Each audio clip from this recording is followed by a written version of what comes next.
Radio Congo Live en Chicago, la radio de la communauté. Nous recevons à ce journal de la communauté M. Gilas Bindou. Gilas Bindou qui est le secrétaire général de la commission communautaire des Congolais de Brazzaville. Bonsoir, monsieur Bindou. Bonsoir, monsieur Bindou. Bonsoir aux auditeurs de Radio Congo Live. Et oui, monsieur Gilas Bindou, vous n'êtes plus à présenter sur cette antenne puisque vous êtes passé plus d'une fois ici parler de votre organisation. Alors, présentement aujourd'hui, quelles sont les nouvelles de votre côté? Ce soir, je suis à Radio Congo Live pour parler de la commission communautaire de Congo de Brazzaville aux États-Unis, en abrégé CBUSA. Alors, est-ce que vous pouvez succinctement nous parler de cette organisation, notamment de la structure, du bureau et éventuellement du fonctionnement? La commission communautaire des Congolais de Brazzaville aux États-Unis a vu le jour le 5 octobre 2013. C'est une organisation qui a vu le jour par la volonté de certains membres de la communauté congolaise aux États-Unis. Nous sommes arrivés à cette commission pour essayer de trouver un courroie, un terrain d'entente entre membres de la communauté afin que nous puissions résoudre certains problèmes d'ordre social dans la communauté congolaise de Brazzaville aux États-Unis. Parce qu'avant la commission communautaire des Congolais de Brazzaville aux États-Unis, les Congolais de Brazzaville arrivaient à résoudre certains problèmes d'ordre social, mais il y avait des difficultés dans certains États ou dans certaines associations. Vu que nous avons beaucoup d'associations aux États-Unis, des Congolais de Brazzaville, je voulais dire, il y en a beaucoup d'associations, mais dans certaines associations, on avait des difficultés pour résoudre certains problèmes. Donc, on avait pensé qu'il était nécessaire que nous puissions en créer ou avoir une plateforme où la communauté devait s'asseoir autour pour que nous ayons la facilité de résoudre les problèmes d'ordre social. Alors, est-ce que finalement, à ce jour, votre association fait-elle l'unanimité au niveau de la communauté congolaise? Bon, il est difficile de faire l'unanimité dans la communauté congolaise de Brazzaville aux États-Unis parce que nous avons des difficultés d'abord dans la communication. Parce que il faut dire que depuis 2 ans que cette commission a été créée et jusqu'aujourd'hui, il y a beaucoup de nos compatriotes qui ne sont toujours pas au courant de l'existence de cette commission. Donc, on ne peut pas dire que nous puissions faire l'unanimité, il est très difficile. Et puis, alors, en dehors de ça... À quoi est dû ce manquement? Bon, d'abord par les moyens que nous utilisons pour la communication. Ce qu'il faut signaler que cette commission, tous les moyens ou le mode de fonctionnement, le mode de communication, c'est l'Internet. Donc, tout ce que nous faisons dans la commission depuis la création se fait sur Internet. Parce que les membres de cette commission, même les membres qui composent le bureau, ne sont pas sur place. Par exemple, le président de la commission est en Arizona, le vice-président il est dans le Tennessee. Il n'a même pas son visage sur Facebook. Si, il a un compte Facebook qui existe. Pour ceux qui connaissent le nom, son nom c'est Joseph Moya. Il suffit de taper son compte Facebook, vous aurez ça. Donc, la difficulté que nous avons dans la communication, en partie, c'est ce que nous sommes éparpillés et nous utilisons l'Internet, donc les emails et le Facebook. Alors, tout le monde n'est pas connecté sur Internet, ce qui fait que nous avons des difficultés pour communiquer. Ensuite, il y a, avant la création de cette commission, beaucoup d'associations existaient déjà. Et jusqu'à aujourd'hui, ces associations existent et ça fait que comment on dit, le message ne passe pas bien entre certaines associations et cette commission. Ce qui fait que là encore, nous avons une autre paire de manches, c'est-à-dire que la deuxième difficulté que nous avons dans la communication fait partie des associations qui ont existé avant cette commission et d'autres qui continuent à se créer après la commission. Donc, il n'y a pas vraiment des échanges entre ces différentes associations et la commission. Alors, Monsieur Vindo, je rappelle que nous recevons à ce micro de Congo Live 11 Monsieur Gilas Vindo, qui est le secrétaire général de la Commission communautaire des Congolais de Brazzaville, ici aux USA. Alors, comment, j'ai une question qui me vient à l'esprit, comment définissez-vous votre association? Une super structure ou un maillon de la chaîne? Parce que, en ce que je sache, quand votre association est créée, il existait déjà d'autres associations à travers les États. Alors, nous savons que ces autres associations ne font pas partie de la vôtre. Alors, est-ce que vous pensez que ces associations qui ont préexisté devaient être subordonnées à cette commission communautaire? D'abord, il faut signaler à l'origine de la création, on n'avait pas pensé qu'on créait la commission pour que ça devienne une association. Des associations existaient. Moi-même, je faisais partie d'une association. Beaucoup des membres qui ont formé cette commission faisaient partie de différentes associations. Et pourquoi nous sommes arrivés à la création de cette commission? Comme je venais de le dire tout à l'heure, nous avions eu des difficultés dans certaines associations de résoudre certains problèmes d'ordre social.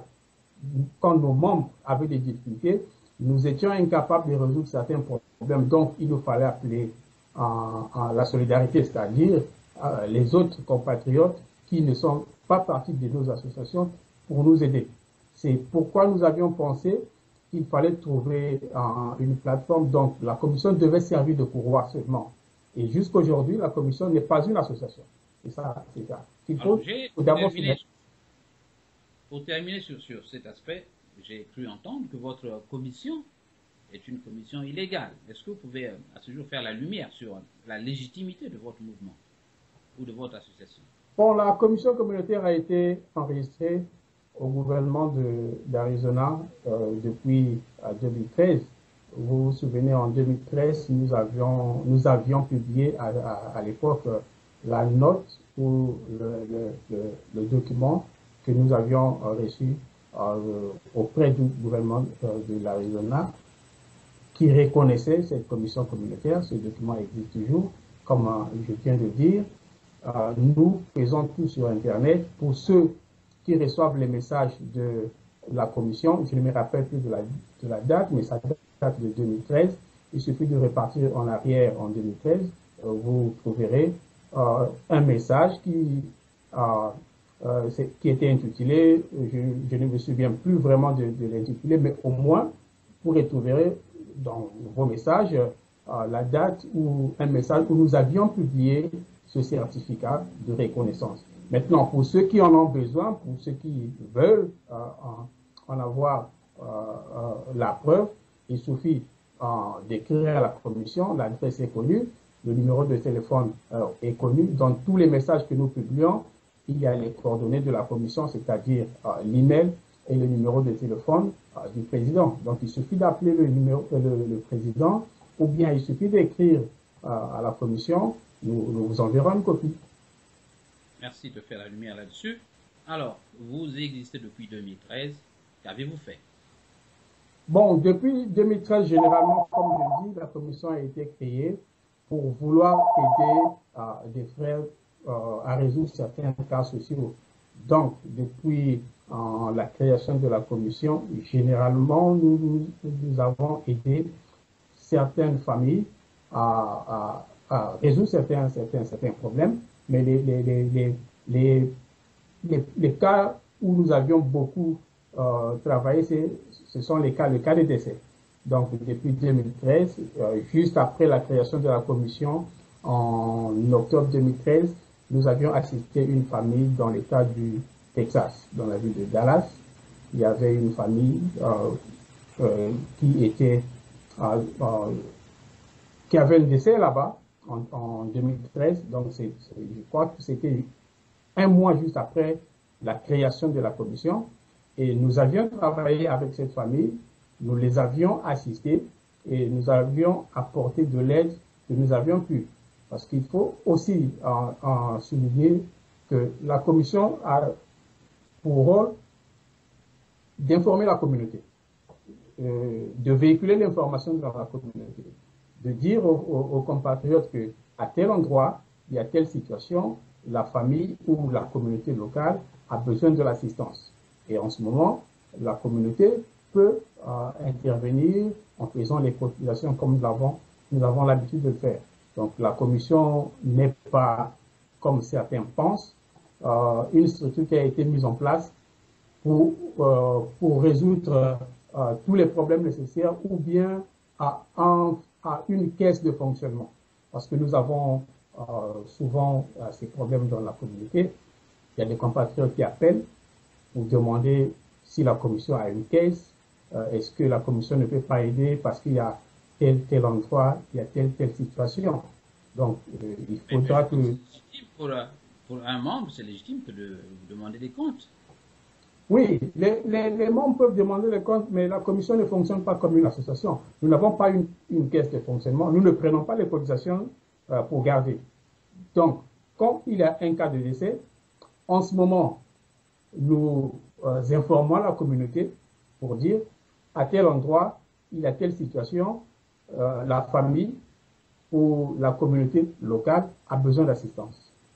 Et les fonds qui sont récoltés à l'occasion sont directement envoyés à la famille. Nous ne gardons rien. Ce qui veut dire que nous ne pouvons pas aider un compatriote à résoudre un problème financièrement si le cas se présente. Donc, le moyen que nous avons, c'est d'informer la communauté et que les uns et les autres peuvent assister financièrement en envoyant les collègues et nous récoltons pour aider la famille ou le compatriote dans le besoin. Merci, M. Vindo. Je rappelle une fois de plus que nous recevons à ce micro de Congo Live 11 M.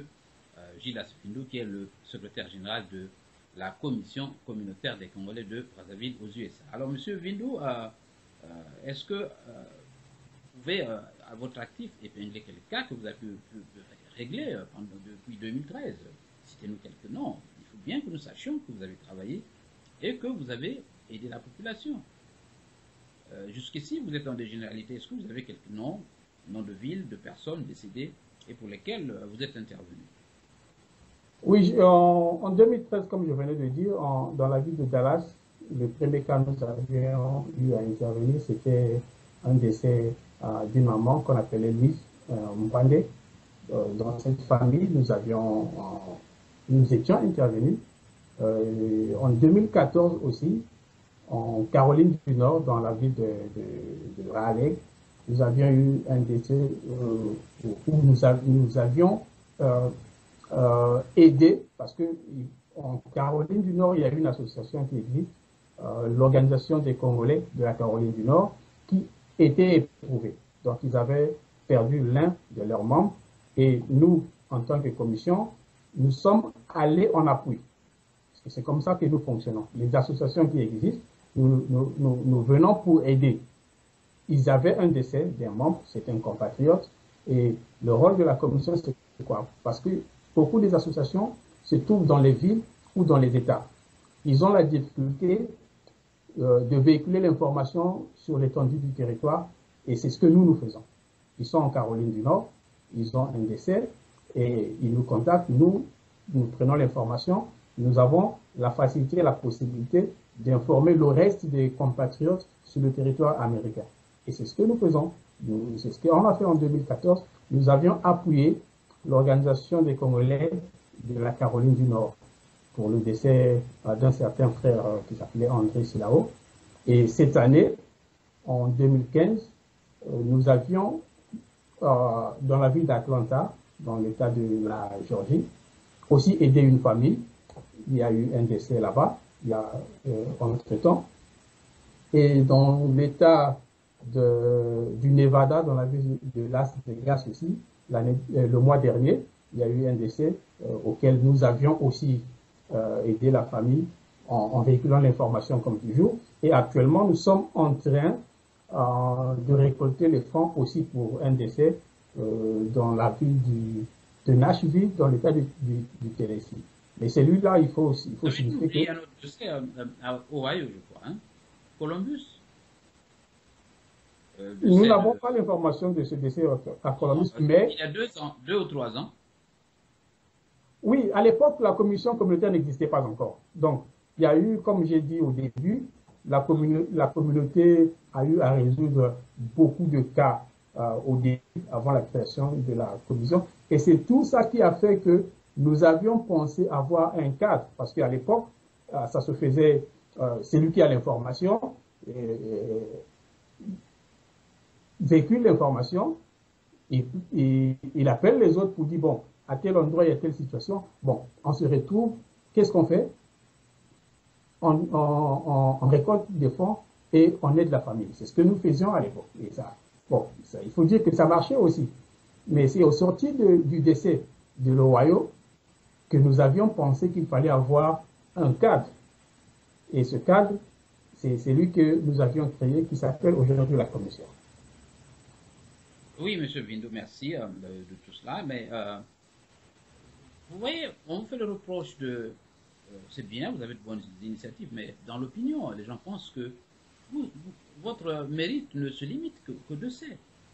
Alors, est-ce que vous avez, dans votre cahier de charge, des aspects liés, par exemple, aux maladies, parce que vous intervenez en aval, l'individu est décédé, bon, mais quand il est malade, hospitalisé, je sais qu'à Illinois, nous avons pu aider beaucoup de familles, donc des gens hospitalisés. Est-ce que sur le plan national, vous avez dans votre cahier de charge des aspects liés à l'aide éventuellement pour des cas comme les cas de maladies graves? Bon, bien sûr, ça fait partie des deux objectifs. Mais aujourd'hui, comme je venais de dire tantôt, nous n'arrivons pas à atteindre tout le monde. Nous sommes limités par les moyens de communication. C'est ce qui fait que il y a certains endroits où nous avons des compatriotes qui sont dans le besoin ou qui sont malades, mais l'information n'arrive pas à nous. Parce que le problème, c'est celui-là. Quand nous avons... Vous devez mettre en place une campagne de mobilisation, utiliser les médias qui sont à votre portée, l'Internet, Congo Live 11, vous avez un site Internet, vous devez téléphoner partout dans les États, vous avez des amis. Oui, bon, aujourd'hui, nous sommes en train de travailler là-dessus. Le site Internet est presque fini, nous allons le lancer. Bon, heureusement que nous comptons aussi sur les médias comme Congo Live 11 pour nous aider dans cette campagne médiatique. Et nous sommes en train de travailler dessus pour que nous puissions avoir des représentants dans les États, dans les villes, afin que l'information puisse circuler. Parce que quand nous avons des représentants qui sont proches des membres de la communauté, en ce moment, nous pensons que l'information va bien passer, l'information va toucher les concernés. Parce que avec l'Internet aujourd'hui, tout le monde n'est presque pas connecté, tout le monde ne reçoit pas l'information au même moment, parce que ça aussi, ça compte. Quand vous envoyez un message, quand vous envoyez un email à un compatriote, parfois il faut attendre plusieurs jours pour qu'il puisse vous répondre. Parfois, il faut attendre des mois, il ne lit même pas son message, il n'a pas le temps de le lire, parce que ça aussi, ça fait que nous sommes plus ou moins limités. Mais par contre, quand vous avez un représentant dans la ville ou dans l'État qui est proche des compatriotes, quand lui, il a l'information, il peut facilement leur donner l'information. Et même quand nous utilisons le téléphone, quelque part, nous avons aussi des difficultés parce que beaucoup changent de numéro de téléphone constamment. Ça fait que plus que le temps passe, quand vous appelez, les numéros ne répondent pas. Ça aussi, c'est difficile. Mais quand nous avons des gens sur place, des représentants dans les États et dans les villes, nous pensons que, étant plus proche de la communauté, étant plus proche des compatriotes, l'information va passer facilement et je pense que l'action va être beaucoup plus efficace. Entre autres, parmi les solutions, certainement qui vont permettre de régler le problème de cette inefficacité que vous évoquez, il y a TCAC, que vous connaissez bien, qui est une association congolaise ici, et qui venait la semaine dernière, je crois, de lancer un appel au dialogue. C'est-à-dire qu'ils veulent créer un cadre plus élargi en vue de régler ce qu'ils ont appelé la problématique des décès au niveau de la communauté. Alors, que répondez-vous à ça? Bon, je pense que si cela peut se faire, ça va nous arranger parce que c'est notre souhait, c'est le combat que nous sommes en train de mener depuis 2 ans. Parce que quand nous avions créé la commission, qui ici existait déjà, je pense que ça va arranger la communauté, c'est la communauté qui va gagner dans ça. Si seulement ce cadre peut voir le jour, je pense que la communauté sera gagnante et ça va nous aider dans beaucoup de choses. Et c'est notre souhait. Une autre question sur notamment l'organisation des collectes pendant les veillées. Alors, on vous reproche d'utiliser un compte bancaire personnel. Alors, vous prenez de l'argent et vous mettez dans un compte personnel. Qu'est-ce qui me rassure que l'argent que je vous envoie arrive à bon port?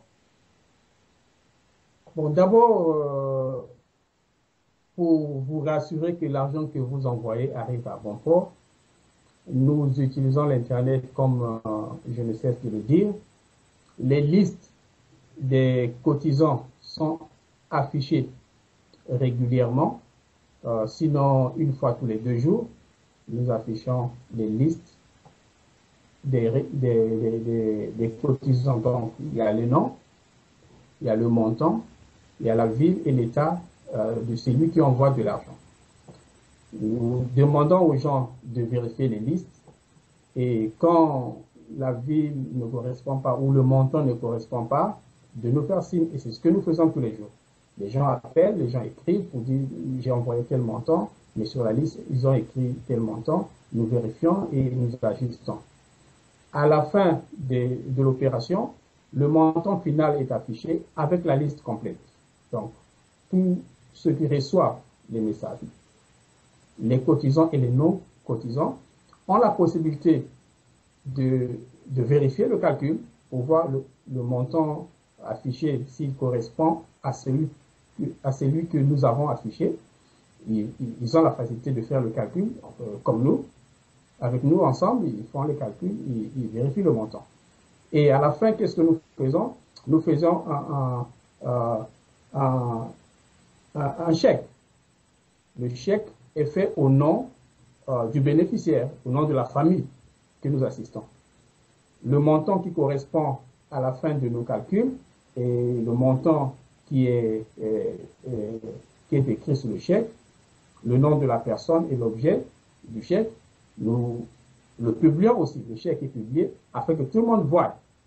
Mais dans l'opinion, on nous dit que vous faites des déductions sur ce que vous recevez des collectes, c'est-à-dire que il y a une espèce de bureaucratie où vous envoyez un émissaire, qu'il a des frais d'hôtel, des frais de carburant, et puis au finish, comme on le dit à la fin, l'enveloppe est réduite à un certain pourcentage. Est-ce que vous confirmez ces rumeurs? Bon, comme vous dites, ce sont les rumeurs. Hein, ce sont les rumeurs. Les déductions ne sont pas faites sur les chèques que nous envoyons. Par exemple, lorsque nous avons un chèque que nous devons envoyer, vous savez, quand vous faites vous allez à la banque, vous faites un envoi, nous utilisons, parce qu'il faut quand même se rassurer, on ne va pas mettre un chèque de plusieurs milliers de dollars dans une enveloppe et l'envoyer comme ça. Donc, nous voyons, nous utilisons quand même une certaine sécurité pour que nous soyons rassurés que la famille ou la personne à qui le chèque est destiné va le recevoir. Par exemple, quand nous allons à la poste pour envoyer un chèque overnight, ça coûte 20 dollars quand même. Donc ça, c'est déduit dans le montant que nous avions cotisé et c'est affiché.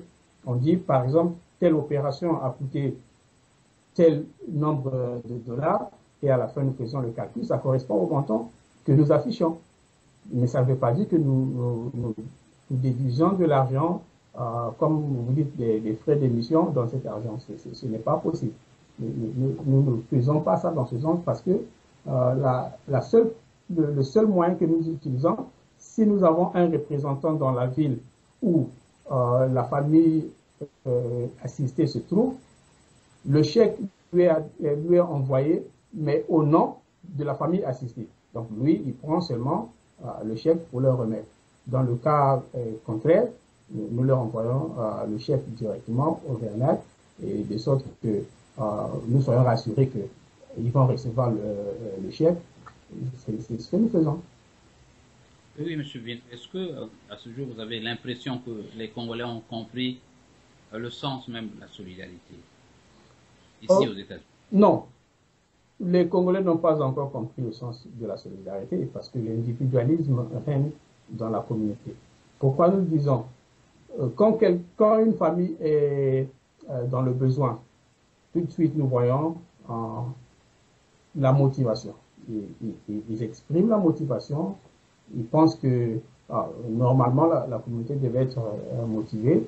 Et une fois que vous les avez aidés, et un autre cas arrive, la famille que vous venez d'aider, vous ne les voyez plus. Et c'est ce que nous vivons chaque jour. C'est ce que nous vivons chaque jour. Les familles qui ont été aidées précédemment, vous ne les voyez plus quand il y a un autre cas. C'est ça la difficulté qu'il y a dans la communauté. Et pourtant, eux, ils sont déjà informés, ils sont plus ou moins informés. Il y a une chaîne comme ça qui existe pour s'entraider. Mais quand un autre cas se présente, il faut être derrière eux à chaque fois, et malgré ça, on ne les voit pas. Oui, le temps presse et notre émission touche à sa fin, Monsieur Gildas Vindou. Je rappelle aux auditeurs qui viennent de prendre l'écoute que nous recevons Monsieur Gildas Vindou, voilà, j'ai trouvé, qui est le secrétaire général de la commission communautaire des Congolais de Brazzaville. Alors, un mot sur les fêtes de Noël et du Nouvel An. Or, pour les fêtes de Noël et de Nouvel An, nous n'avons aucun programme. Rien n'est prévu au niveau de la commission. Sauf que dans les États ou les villes où les compatriotes se trouvent, bon, ils peuvent se retrouver et faire des programmes, comment ils vont passer les fêtes ensemble. Et juste dire en avance joyeux Noël et meilleurs vœux aux Congolais de Brazzaville qui sont aux États-Unis au nom de la commission. Et merci pour Congo Live 11 pour l'opportunité que vous nous donnez ce soir. Merci, Monsieur Vindou. À moins que vous ayez un dernier mot, des choses peut-être que vous auriez dû évoquer. Non, c'est juste dire merci à Congo Live 11, comme je viens de dire tout à l'heure, et joyeux Noël et bonne année. Merci d'avoir accepté notre invitation, Monsieur Gildas Vindou, et à la prochaine occasion. C'est moi qui